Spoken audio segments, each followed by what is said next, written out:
जय श्री कल की। ओम नमो भगवते वासुदेवाय। सीज फायर हो तो गया, लेकिन ये शांति कहीं न कहीं अधूरी दिखाई पड़ रही है। इस समय विश्व शांति के मार्ग पर चलना तो चाहता है, लेकिन चल नहीं पा रहा है। कारण ग्रहों की चाल ने कुछ ऐसा ही ट्रैप बना दिया है, एक ऐसा जाल बुन दिया है जिसमें इंसान कहीं न कहीं फंस कर रह गया है। चाह रहा है बहुत कुछ करना, लेकिन अक्ल काम नहीं कर रही है। हर बार प्लानिंग हो रही है फेल। क्या वास्तव में ग्रह और नक्षत्र हमारे जीवन में लाते हैं बड़ा बदलाव? क्या वैश्विक भूचाल के पीछे भी ग्रहों की चाल का ही संकेत रहता है? क्या ब्रह्मांड इन्हीं ग्रहों के माध्यम से राशि परिवर्तन या नक्षत्र परिवर्तन जब होता है, उसके माध्यम से, ज्योतिषीय घटना के माध्यम से लोगों तक अगला क्या होने वाला है कदम ब्रह्मांड का, ये समझाने की कोशिश करते हैं। ज्योतिष इसी में मदद करता है कि किस घर में कौन सा घर है, किस राशि का, वहाँ कौन से ग्रह बैठे हुए हैं और वो किस प्रकार के फल देते हैं। किन ग्रहों की युति खतरनाक होती है, किस राशि में कौन सा घर, कौन सा ग्रह नीच का हो जाता है और उसका असर क्या होता है। इस समय पूरी दुनिया चाहती है कि सब कुछ नॉर्मल हो जाए, एक स्टेबल कंडीशन आ जाए, लेकिन वो होने का नाम नहीं ले रहा है। 2026 प्रेडिक्शन जब दी गई थी स्टार्टिंग में जनवरी महीने की 1 जनवरी की प्रेडिक्शन 2026 की, यही कहकर दी गई थी ये साल दुनिया में लाएगा भूचाल। डेफिनेटली अच्छी चीज़ें भी हो रही हैं, लेकिन बुराई इतनी ज़्यादा है, कोहराम इतना बड़ा मच गया है, उथल पुथल भारी है कि इंसान चैन की सांस लेना भूल सा गया है। चाह रहा है बहुत कुछ करना, लेकिन आर्थिक स्थिति कमज़ोर, नौकरियां जा रही हैं, बिजनेस हो जा रहे हैं ठप, लोगों के वाद विवाद और रिश्ते टूटने की कगार पर, मौत का तांडव, आग्नेय वर्षा, बरसता हुआ मिसाइल, गरजते हुए बम। आने वाला समय एक अलग रूप लेकर हमारे सामने उपस्थित होने जा रहा है, जब 11 अप्रैल को बुध देव मीन राशि में पहुँचेंगे। बुध देव यानी मर्क्यूरी, और बुध देव यानी हमारा ज्ञान, हमारा विवेक, संचार व्यवस्था, मर्यादा में रहकर जो लोग बात करते हैं उनका बुद्ध जो होता है बहुत स्ट्रांग होता है। डिप्लोमेसी, आपकी विवेक, व्यापार और इसके अलावा कम्युनिकेशन दिखाता है।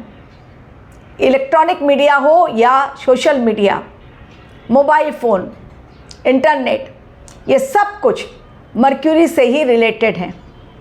लेकिन अगर इसी में आ जाती है प्रॉब्लम तो दुनिया कहीं ना कहीं रुक सी जाती है। यदि इंटरनेट बंद हो जाए, काम करना बंद हो जाएगा, मैनुअली लोगों को काम करना पड़ेगा, जो आज के समय में बहुत बड़ी प्रॉब्लम है, क्योंकि हम डिजिटल वर्ल्ड में जी रहे हैं। इंटरनेट के बिना हमारा एक भी काम नहीं संभव हो सकता है। दुनिया ऐसा लगेगा ठप हो गई है। इसके अलावा व्यापार, लोगों का इस समय देखिए व्यापार में भारी उथल पुथल, कईयों के बिजनेस में बड़ा लॉस हो गया है।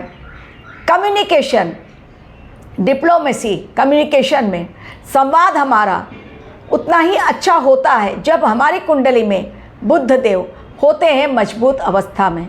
लेकिन अगर बुध देव कमज़ोर हो रहे हैं, अगर बुध देव एक ऐसी राशि में जा रहे हैं जो उनके लिए निचस्त अवस्था उन्हें देती है, डेफिनेटली वो अपना 100% नहीं दे पाएंगे। और इस कारण चूँकि 100% नहीं दे पाएंगे, 11 अप्रैल से 30 अप्रैल के बीच आप वो समय, मैं बताऊंगी आपको, 11 से 30 के बीच वो समय जिस समय सीज फायर टूटने की पूरी संभावना दिखाई पड़ रही है अकॉर्डिंग टू एस्ट्रोलॉजी, ग्रहों की चाल के अकॉर्डिंग। आज ये सारी बातें आप लोगों के साथ शेयर करने के लिए मैं आपके समक्ष उपस्थित हूँ। बहुत ही इंटरेस्टिंग लगता है जब कैलकुलेशन के तहत कोई बात आप लोगों तक पहुंचाई जाती है और वो सत्य हो जाती है। आपको यदि अपने ग्रहों की चाल के बारे में जानकारी प्राप्त करनी है, कुंडली में किस कारण और किस ग्रह के कारण आपके जीवन में भारी बदलाव, उथल पुथल, टेंशन बहुत, सब कुछ आपके पास, पैसा रुपया भी है, जॉब भी है, सब कुछ है, परिवार भी अच्छा है, फिर भी एक मानसिक अशांति, आखिर वो क्यों? तो इस सब के लिए कुंडली एनालिसिस करवानी ज़रूरी है। मेरे डिस्क्रिप्शन बॉक्स में दिया हुआ है मेरा ईमेल आईडी, उस पर क्लिक करें, फीस जानें, अपनी date of birth, time of birth, place of birth दें। यदि टाइम ऑफ बर्थ नहीं भी है तो भी चलेगा। अपनी बनी बनाई कुंडली मुझसे शेयर ना करें। अब आज का वीडियो, 11 अप्रैल जैसे ही बुध देव जाएंगे मीन राशि में, जहां पहले से सूर्यदेव, मंगल देव, नेपच्यून और सैटर्न, ये चारों ग्रह मौजूद हैं, जिनका प्रभाव इस समय पूरे विश्व पर, शेयर मार्केट पर, व्यापार पर, मार्केट में हर जगह दिखाई पड़ रहा है कि उन ग्रहों का असर क्या है। लेकिन अब बुध देव भी चूंकि पहुंच रहे हैं और डेरा जमा कर बैठेंगे करीब 20 दिनों के लिए, इसमें वो पीक टाइम आने वाला है, क्योंकि जैसे ही पहुंचेंगे तुरंत उनका असर दिखाई पड़े ये नहीं होगा। सीज फायर जस्ट अभी हुआ है, लेकिन वो इनकम्प्लीट सीज फायर है, कारण इजराइल फिर से अटैक कर रहा है लेबनान पर, हिजबुल्लाह पर बरसाए जा रहे हैं गोले, मिसाइल्स अटैक, ड्रोन अटैक, क्योंकि कहना है इजराइल और अमेरिका का कि ये हमारे सीज फायर लिस्ट में शामिल नहीं है, इसलिए हम उस पर मिसाइल भी दागेंगे और गोले भी बरसाएंगे। और इसी कारण ईरान ने जो हॉर्मुज स्ट्रेट खोलने का वादा किया, फिर से एक बार बंद किया गया कि बिना मेरी परमिशन के नहीं जाएगा कोई जहाज। जल के द्वारा, हॉर्मुज क्या है? समुद्री रास्ता है। जल के द्वारा बड़ी प्रॉब्लम दिखाई पड़ रही है। बहुत बड़ा आतंकी खतरा जल के द्वारा दिखाई पड़ रहा है। जल में अग्नि दिखाई पड़ रही है। ये सब कुछ मैंने आपके संग शेयर किया। लेकिन बुध देव जब 11 अप्रैल को जाएंगे, उसके बाद कहीं ना कहीं आप देखेंगे 10 अप्रैल को मीटिंग है इस्लामाबाद में, तो 11 अप्रैल वो दिन जब बुध देव पहुँचेंगे निचस्थ अवस्था में मीन राशि में, उसके पश्चात आप किन किन घटनाओं को देखेंगे। हिडन चीज़ें, गुप्त गतिविधि खुलकर सामने आएगी। अभी जो गुप्त गतिविधियाँ चल रही हैं, फॉर एग्ज़ाम्पल मैं एग्ज़ाम्पल दूंगी तो आप लोग तुरंत समझ जाएंगे। अमेरिका ने ये पता लगाने की कोशिश की कि आखिर जिस पायलट को उन्होंने बचाने के लिए एक मिशन चलाया था, एक हिडन मिशन, वो लीक कैसे हुआ और उन्हें इतने सारे फाइटर जेट अपने ही क्यों मारने पड़े उस पायलट को बचाने के लिए। आखिर वो प्लान लीक कैसे हुआ? क्योंकि उनका प्लान जल्दी लीक नहीं होता है। यानी कहीं ना कोई अमेरिका के अगेंस्ट ईरान को मैसेज दे रहा था, लीक कर रहा था पूरा प्लान डोनाल्ड ट्रंप का। यही मैं आपको समझाना चाह रही हूँ। तो ये 20 दिनों में बड़ी बड़ी गुप्त गतिविधियाँ, बड़ा षड्यंत्र, चाहे वो किसी भी देश के लिए हो, हमारे देश के खिलाफ भी बड़ा षड्यंत्र है, उसका भी खुलासा होगा, या कोई भी किसी देश के खिलाफ कर रहा है, कोई रच रहा है बड़ा षड्यंत्र, जो दिखा रहा है कुछ और, पीछे पर्दे के पीछे और, तो पर्दे के पीछे का खेल एक्सपोज होगा। इसे आप समझ सकते हैं आसान शब्दों में कि पर्दे के पीछे जो खेल चल रहा है, जैसे ही बुधदेव पहुंचेंगे 20 से 30 अप्रैल का ये जो समय रहेगा, 20 से 30 अप्रैल फिर से सीज फायर टूटेगा। फिर से एक बार ईरान, अमेरिका और इजराइल एक दूसरे के खून के प्यासे होंगे। फिर से व्यापार में बड़ा घाटा, फिर से गुप्त गतिविधियां, षड्यंत्र का पता चलेगा। फिर से एक बार एक्सपोज होंगे वो देश जो आज अपने आप को शांति दूत कह रहे हैं।